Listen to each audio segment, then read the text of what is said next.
नमस्कार शेतकरी मित्रांनो, तर आपण तूर पिकातील जी आता सध्या जी परिस्थिती आहे, अशा पद्धतीने झाड पिवळसर पडतं आणि खालून जर कालांतराने याला जर पाहायला गेलं तर ही जी बुरशीजन्य जो रोगाचा जो प्रादुर्भाव झालेला आहे, हा जो आता पाहायला गेलं तर अशा पद्धतीने हे झाड जर पाहिलं आपण, ते पूर्ण 50% वर वाळून गेलेलं आहे.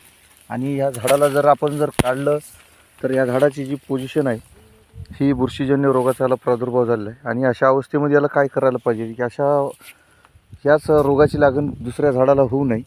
तर असं बऱ्याच ठिकाणी आपल्या शेतामध्ये तुरीचं नुकसान होत असते आणि आपण ह्याच्यासाठी ड्रिचिंगमध्ये मेटॉल हे एकरी 1 लिटर प्रमाणामध्ये आपण वापरायचं आहे. आणि ह्याच्यासोबतच आपल्याला एक नाही शेतकरी मित्रांनी 2 ते 3 दिवसाच्या अंतराने ह्याला मायक्रोराझा हे सोडायचं आहे, एकरी 100 ग्राम या प्रमाणामध्ये.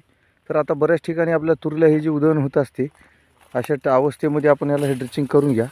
आणि नंतर आपल्याला कालांतराने आता याला ही जी आपण जी कळी अवस्था जी म्हणतो, ही कळी अवस्थेची आता सुरुवात याच्यामध्ये होत आहे. तर आता आपण याच्यामध्ये पाहायला जर गेलं तर ह्या कळी अवस्थेमध्ये आपल्याला येणारे जे याच्यावर जे किडीची किंवा अळीचे जे अटॅक असतात, ह्यासाठी आपण कंट्रोल हे औषध वापरायचं आहे. आणि याच्यामध्ये बुरशीनाशक आपल्याला क्लिअर आणि सोबत मॅन्को 75 वापरायला काही घोर नाही.